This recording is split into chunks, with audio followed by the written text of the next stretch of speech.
welcome to the Great Detectives of Old Time Radio. From Boise, Idaho, this is your host, Adam Graham. If you have a comment, email it to me, box13@greatdetectives.net. Follow us on Twitter at Radio Detectives, and become one of our friends on Facebook, facebook.com/Radio Detectives. And remember our Instagram, instagram.com/Great Detectives. I do want to encourage you to check out my ebooks, All I Needed to Know I Learned from Columbo, and All I Needed to Know I Learned from Dragnet.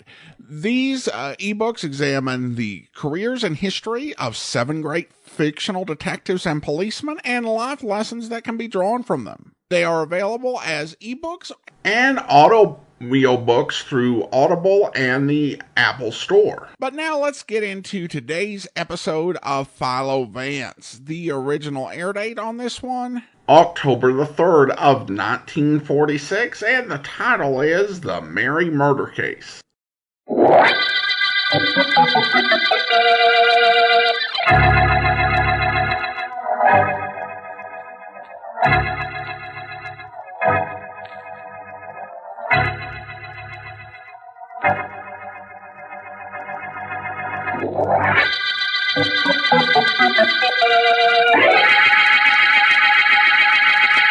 So, ladies and gentlemen, I have tried to show in my brief lecture just how factual are the case histories on applied psychology contained in my newest book.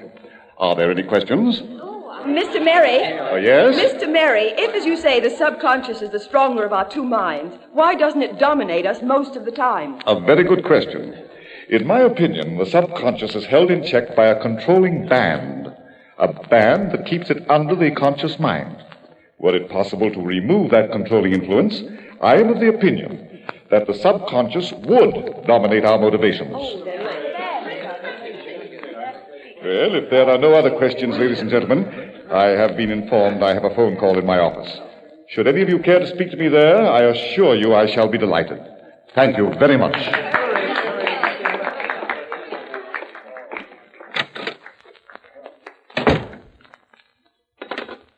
Hello?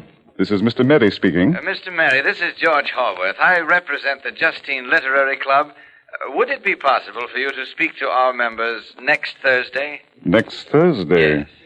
Well, I intended to return to the coast. Oh? But I think I might be able to postpone my departure. Oh, just a minute. Just a minute. Will you write me a letter, Mr. Haworth, merely confirming our appointment? Oh, I'll be very glad to. Thank you, Mr. Merry. Not at all. Goodbye. Coming. Oh, it's you. I thought I saw you in my audience. I hardly expected the pleasure of a personal visit. Come in. I hope you've come to tell me that you've forgotten the past. How would the French say it? Un de ces choses? One of those things? I'm glad you came to see me. I've been wanting to Oh, why are you staring at me like that? Why don't you say something? What do you want? Oh, no. No! No! No. I think yes.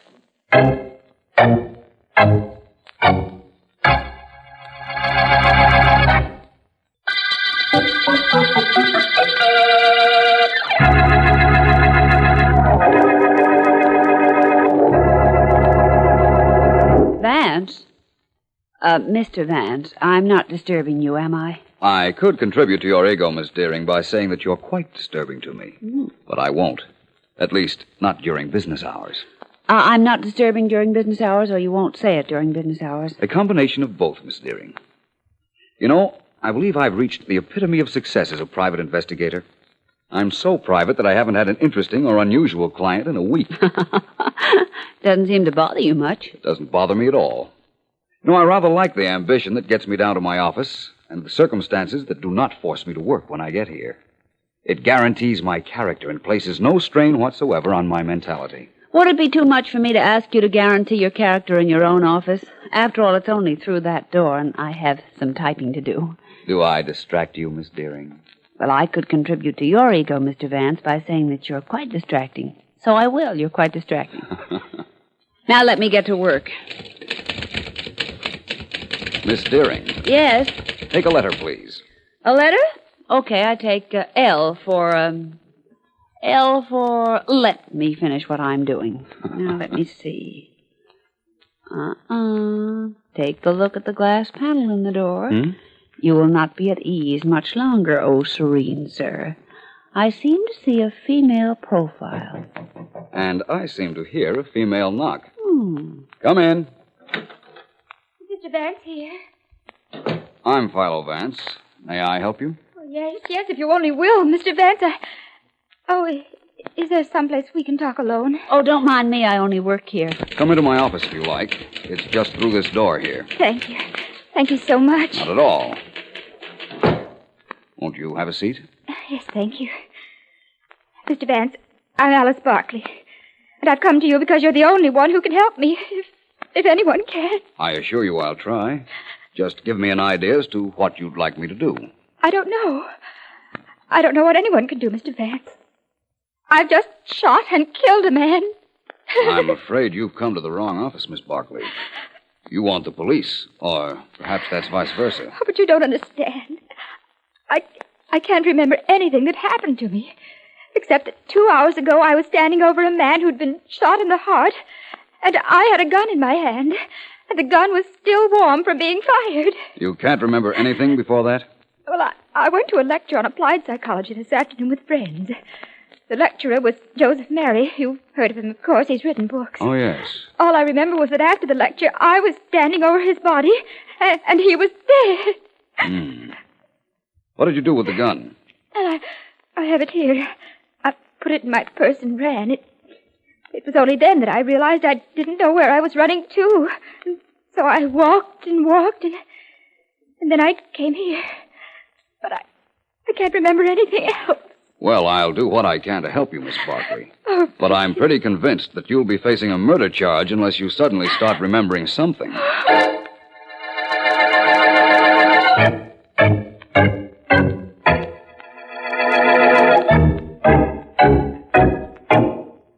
Well, Mrs. Anderson, how do you think your husband looks in his new tuxedo? Pretty nifty, eh? Please, darling, I'd like to lie down for a while. What's the trouble, Joan? Come home rather late from the lecture and you're all upset. Here, wait, sit down for a minute.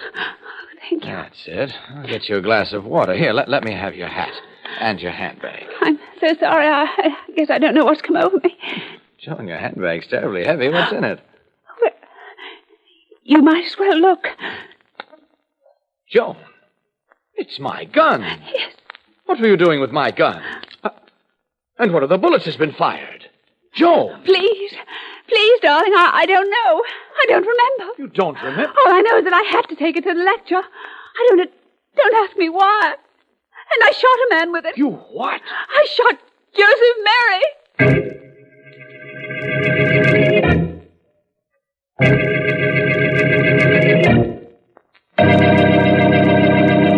The district attorney will see you now, Sergeant Heath. Go right in. Thanks, Mary. Oh, how's his humor today? Very good, I'd say. And don't change it, will you? I'll try not to. Hi, Mr. Markham. Hello, Heath. What do I owe the honor of the homicide department's call? This, D.A. You've always been griping about the cases I hand you. There's always something missing, you always say, right? Go ahead. This time I got one for you on a silver platter. Man named Joe Mary was killed in his office this afternoon. This afternoon, mind you. He was shot. There was a gun lying next to his body. We traced the gun, found its owner, and I'm holding her. Name is Frances Adams. How's that? Sounds like good work, Heath. Just a moment. Yes? Mr. Philo Vance is here, Mr. Markham. Vance. Well, show him in by all means. Oh, so your friend is here, eh, D.A.? Well, I'm glad. He'll find out that the police don't need him on every case. Hello, Markham, and Sergeant Heath. How are you, Hi, Vance? Mr. Vance. How have you been, Heath? Or haven't you made up your mind yet? I feel fine, Mr. Vance. Wonderful, in fact, and you? You'll have to forgive the sergeant today, Vance. He feels rather good. He's wrapped up a murder case by himself. Really? What one is that? The Joe Mary murder. Girl named Frances Adams shot him. Is that so? Well, I came up here to tell Markham that a girl named Alice Barkley came to my office a little while ago, and she was under the impression that she killed Joe Mary. Huh? Had the gun she did it with, too. Here it is. Well, Sergeant Heath, this rather complicates things, doesn't it? Any time your friend Vance arrives, there's complications, D.A. My advice is... We'll have to wait for your advice, Sergeant. Hello? Yes? Yes.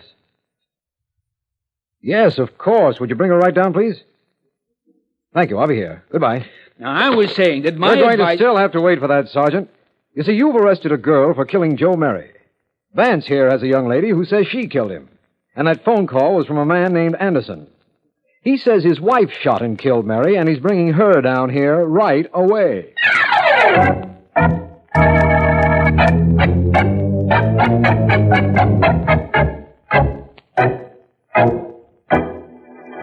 How long does it take that medical examiner to check a body, Sergeant Heath? He's been working on Joe Mary's body for an hour. Our friend the sergeant doesn't seem to be in a hurry, Markham. Sure, I'm in a hurry, Vance. Why shouldn't I be in a hurry? When the doc tells us what bullet killed Mary, I'll know which of the 3 guns I have fired that bullet. I'll know whose gun it is, and I'll know which one of the 3 girls killed him. I guess Sergeant Heath has something there, Vance. Maybe. But I don't think it'll be quite as simple as that. Well, here comes the doctor. We'll know in a second. Hey, Doc. What kind of a bullet was it that knocked off Mary? How do you do, gentlemen? How do you do, gentlemen? How do you do, gentlemen? Doc, we're in a hurry. What kind of a bullet did you find in Mary? Patience, Sergeant. Patience is a virtue. All right, so I'm not virtuous. What did you find? We want to know which one of 3 different gals to hold for this murder. I'm afraid I won't be able to tell you that, Sergeant. Yeah, there are 3 bullets. 3 bullets? Yes, 3 bullets in Mr. Mary's heart. 3 bullets from 3 different guns, I'd say. Huh? I beg your pardon? The sergeant said, huh. That means he's bewildered. Yes, and he isn't the only one who is. Bewildered? Oh, I'm supposed to be bewildered, huh? Well, I'm not. All right, so there were 3 different bullets fired into our friend, Mr. Mary. Doc, which one was fired first? Whoever fired that shot is the murderer. That's probably correct, Sergeant, only the 3 bullets were fired within a very short time of each other. I'm afraid there's no way I or anyone else could tell which one was fired first. Oh, no, it can't be. I'm inclined to think it can. I had a feeling this wouldn't be so simple.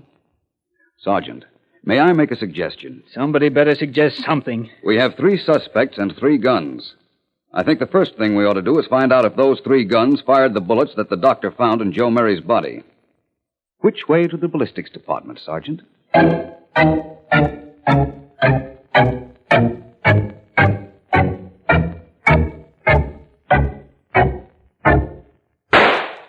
Well, you have quite a good eye, Sergeant. You hit the bale of cotton without any trouble. I got trouble, all right, but it's not because of the way I shoot. Okay, Daniels, get that bullet out and check it with the 3rd one we took out of Joe Mary's body. Right. Now, Vance, what do you think we'll find? The same thing we found in the case of the other 2 guns we checked. That each fired 1 bullet into Mary. You know something? I wouldn't mind that. Look, this Barclay gal who came to see you, we know her gun fired one of the bullets, right, D.A.? Yes, that's correct. All right. The Anderson gal whose husband phoned us, we know her gun fired one of them. The Adams woman that I picked up, this is her gun we just tested now. Why, this case is a snap. All 3 of them were in on it. They're all murderers. I doubt that, Heath. In fact, even if it were right, you could never put all 3 of them on trial. No, why not? Vance is right, Heath. Only one of those women is a murderer, the first one that fired the first bullet into Mary. She killed him. Supposing the other 2 did fire their guns into his body. If he were already dead, what crime did they commit? See what I meant, Heath? We don't know and can never find out which was the first bullet that killed him. Of course, we got to hold all 3 of those women. We've got to. Vance, do me a favor. Say that you're a little confused by all of this, too. All right, Heath, if it'll give you any satisfaction. I'm confused. Okay, you solved the Canary murder case and the Green murder case, and only last week the Eagle murder case. The DA keeps reminding me that I didn't, but you did. Well, I'd like to see you solve this one. I'd be glad to wind up this case for you, Sergeant. Very glad. And I'd gladly close it for you if only knew where to start.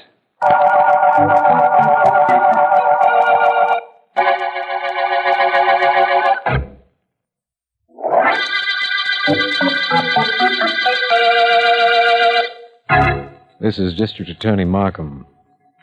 The Mary murder case has everyone concerned, including Philo Vance, completely baffled. Joe Mary was murdered.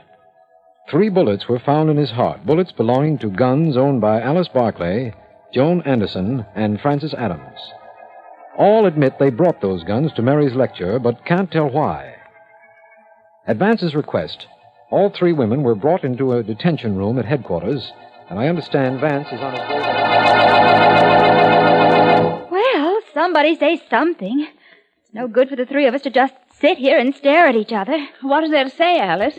We don't know where to begin. Francis, the police are going to find out that you were once married to Joe Mary. Why don't you tell them? And make myself their number 1 suspect. You can't mean that, Joan. And while we're on the subject, you and Alice ran around with him at college, didn't you? Why don't you tell the police that? Don't try to make it look like we killed him, Francis. Don't you do it. I warn you, I may know more about this than I'm saying. That sounds like a threat. Well, does it? How does this sound? I think you killed Joe Mary. You even intimate that again, and you'll be the sorriest girl alive. Joan, are we going to stand here and take Now, this from look, her? Alice. She killed Joan. She killed him, and she's afraid we know how she did it. Now, look, darling. She shot him. I know she did. Don't cry, Keep Alice. that screaming idiot quiet, Joan. Keep her quiet. Ladies, Oh. please. What do you want here, Mr. Vance? Well, first I want to tell you that I couldn't help overhearing what the 3 of you just said. Very interesting. But, ladies, I have good news for you. You're all free to go home. Oh, how wonderful. Only, of course, you're not to leave town. Not to leave. And, Mrs. Anderson, Yes? I'd like to see you in my office the first thing in the morning.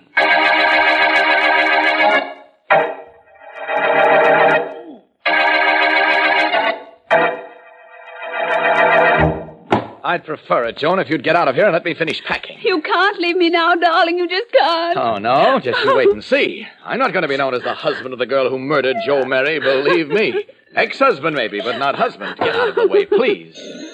Oh, answer that, will you? I'm having trouble enough trying to close this bag. All right. Hello? Mrs. Anderson, Yes? this is Philo Vance. Oh, Why weren't you down at my office this morning as I asked you to be? I'm sorry. I can't talk to you now. You've got to. I just found out that the police know you ran around with Joe Mary at college and that he walked out on you. Please, Mr. Vance, let me alone. I can't explain anything to you. Goodbye, Mr. Vance. I'm going to hang up. And if you or the police think that I killed Joe Mary, well, it doesn't matter very much now, anyhow.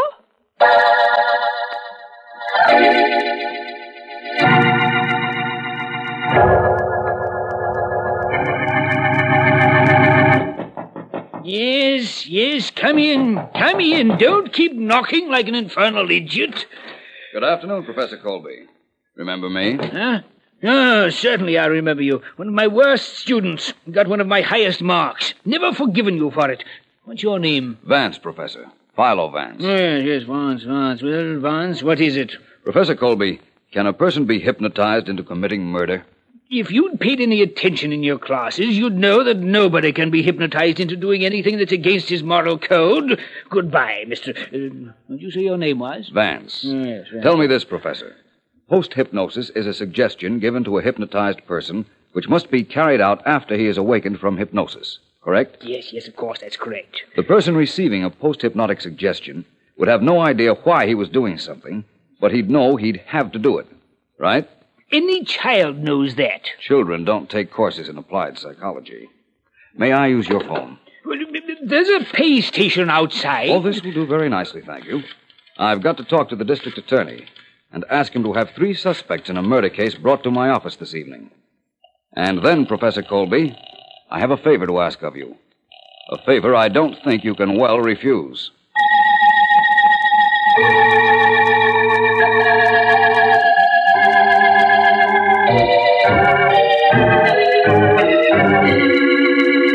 Miss Barclay, Mrs. Anderson, and Miss Adams. Yes. Let me start by saying I'm glad you were willing to come to my office. Oh, not at all. I appreciate that. Well, Vance, I got them here. Where's this great experiment you promised? Please, Markham. Ladies, I'm going to attempt an experiment in mass hypnosis. Does any of the 3 of you object to being hypnotized? Well, I don't object. No, No. I don't either. think so. You know as well as I that if you fight against it, you couldn't possibly be hypnotized. So thanks again for your cooperation. Now I'd like to present one of our eminent authorities on hypnotism, Professor Colby. How do you do, Professor Professor? Colby? Well, turn out all the lights except this one on the desk, please, Vance. You do it, William Markham. You're nearer to it. Well, somebody do it. I haven't got all night, you know. Very well. Good. Now, ladies, I want you all to sit back in your chairs. Please make yourselves comfortable and think of nothing at all. And if you feel yourselves getting drowsy, close your eyes and sleep. Sleep.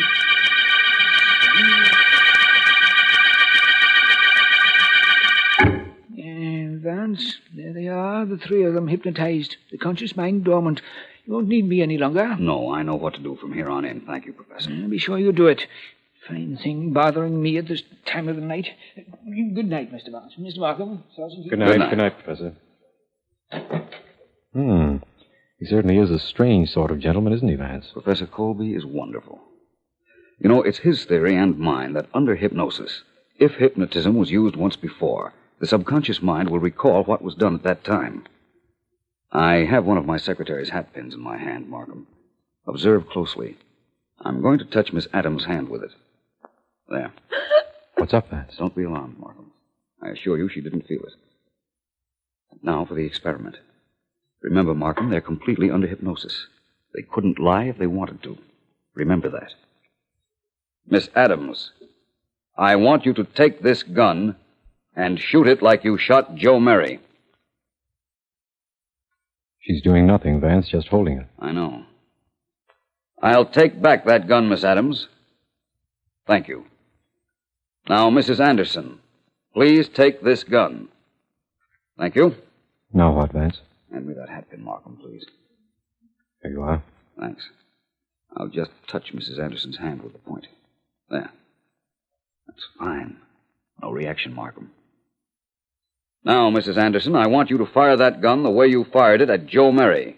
Now. Fine experiment, Vance. She hasn't moved a muscle either. One more subject, Markham. Give me back the gun, Mrs. Anderson. Thank you. Now, Miss Barkley. First, the hatpin test. No reaction, Markham. Now, take this gun, Miss Barkley, and fire it just as you did at Joe Murray. Now. Vance, this is ridiculous. She's doing absolutely nothing. I know. But believe me, that isn't all I know. I know who killed Joe Murray. Can't you tell, Markham?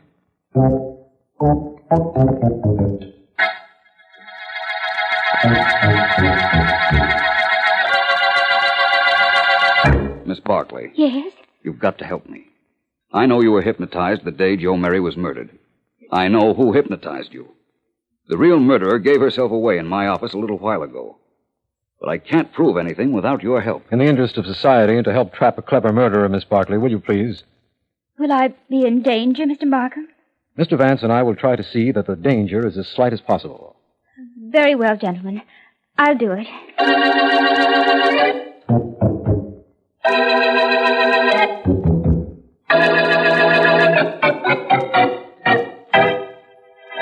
Hello, Francis. Oh, it's you, Alice. Come in. Yeah. Sit down. Thank you. Tea? Yes, please. Francis, we're quite alone, aren't we? Why, yes, of course. Why? Cream? Yes, please. I just wanted to tell you that as long as the police have apparently given up on us, you and I ought to have an understanding. Really? What sort of an understanding? Sugar? Yes, two, thank you. Well, for one thing, when you hypnotized Joan and me several weeks ago and gave us a post-hypnotic suggestion to bring guns to Joe Mary's lecture, I wasn't hypnotized. I don't know what you mean. Is the tea strong enough? Yes, quite. I saw you shoot Joe Mary with your own gun, then with mine, and then with Joan. You're dreaming, child. Oh, no, I'm very much awake. I let you go through with your plans because, you see, I could use some money. Oh, well, that's too bad. But you won't need money very shortly. You'll never leave here alive. You were clever enough to figure out what I had done. Very well. But if you think that you can blackmail me, you're mistaken. I'll kill you with my hands. It'll make no noise. You'll never feel anything. Just my hands on your neck like this. A little while. No pain. No knowledge. No fear. All right, Miss Adams, take your hands off Miss Barkley. Arrest her, Markham. All right, Vance. She's all yours. Yours and the state's.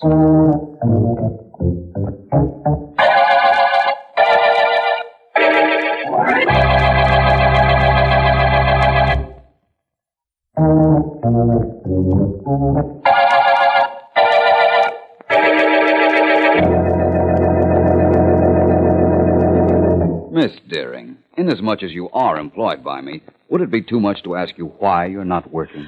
I'm only hired between the hours of 9 and 5, Vance. It's 5:30 now.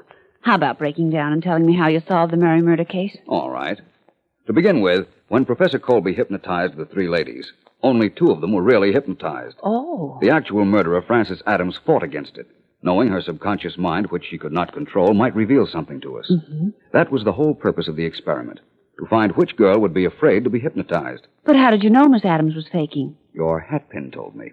Well, how do you like that? I've been using it for months, and I never knew it could open its mouth. I touched the point of it to all 3 of the ladies. One of them, Frances Adams, jumped a little. That was enough to prove she wasn't hypnotized, and indicated she was the murderer, but didn't prove it. So we framed a little scene between her and Alice Barkley, and we got our proof. Well, and why did Miss Adams become a murderer? She'd once been married to Joe Murray. When he left town with his divorce, he also stole most of her jewelry and ready cash. And there you are. Oh, really? Where am I? With me, Ellen, right at the end of the Murray murder case.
Welcome back. I am not 100% on IDing voices, particularly when it comes to New York-based programs, but I could swear that the actor who played Mr. Mary was Raymond Edward Johnson. And I recognize Raymond Edward Johnson from The Crime Club, where he plays the librarian who answers the phone. And I think that what made it so interesting is that the way he was being killed did a lot like that closing to the episode. So that was a bit ironic. He wouldn't start doing The Crime Club until December of 1946. So it's only, I guess, retroactively ironic. Let's go ahead and take a listen to this clip from the end of The Crime Club. Oh, I beg your pardon. Hello, I hope I haven't kept you waiting. Yes, this is the Crime Club. I'm the librarian. Yes, come over a week from tonight. Good. We have the very intriguing story of a decision that almost cost a man's life. It's called Sentence of Death. In the meantime, there is a new Crime Club book available this week and every week at bookstores everywhere. Yes, it's available now. Fine. And we look for you next week. Well, what do you think? Was I off in my identification of Raymond Edward Johnson? It sounded the same to me. As I said, scene in today's episode really reminded me of that closing. I won't comment too much on the hypnosis angle, which plays such a big part in the solution, because it almost feels a little bit like magic, where I'm not entirely sure the rules that Philo Vance is stating is based on actual theory. I seem to have remembered hearing things that contradict it, but you're not dealing with something that's hard science. So as a listener, you kind of just have to say, unless you're an expert and you know for sure what he's saying is right or wrong, just gotta say, yeah, okay, I guess I'll go ahead and go along with this and give you benefit of the doubt that what you're saying is true. Now we turn to listener comments and feedback, and I have a comment from Sasoff, who writes, I love it when you talk smack about Mr. Keene, because I feel the same way. You mentioned that Mr. Keene was the longest running detective show in radio history, which I find pretty amazing. I mean, I'm just wondering how it even lasted for one season. Well, thanks so much, Sasoff. Well, I do have some fun with Mr. Keene when I have the opportunity, but I don't want to be too harsh on it. I mean, particularly in the 21st century, where we have some shows that have been very popular that by most people's standards are not very high quality at all. And I would probably choose to listen to a 6-hour Mr. Keene marathon over some of those programs. But it is hard for, I think, me to wrap my mind around how it remained on the air. Not only remained on the air, but was popular. It not only lasted 17 seasons, it wasn't one of those series that just kind of, lagged along for its run. It was often the most popular program on its network. That is really hard to grasp. I think that you'd almost have to talk to someone who listens to the program religiously, remembers it, and can explain what they liked about it. The audience was really targeted towards homemakers in the late 30s into the 50s. So not many people around who would fit that description. Most people today who like it kind of like it for the unintentional comedy and just the outlandish characters and the melodrama. And that's not really, I think, what would have driven the original listeners. If I were to speculate what it was, I'd suggest that it was easier to follow than a lot of other programs. And that's not to say that if you were a homemaker, you weren't intelligent. But the fact is that if you are caring for the home, it's the old saying, a mother's work is never done. So mom is not going to be able to plop down and just take half an hour off to listen to a program in prime time and be able to rely on that happening. In the middle of the program, you're going to have kids, or you're going to have a husband, or you're going to have somebody else who lives with you pester you for a couple minutes about something. And this was before you had pause and rewind capabilities. So it might be that with Mr. Keene, it was a program where mom could listen to the show for a few minutes. She could get dragged away for something else and come back and still be able to have the characters kept straight, since the names were mentioned again and you were reminded of everybody's relationship to everybody else constantly. That's at least my theory, is that it played to that particular time and the household dynamics of the era. I could be totally wrong. This is just something I thought of as I pondered the question of how Mr. Keene remained so popular for so long.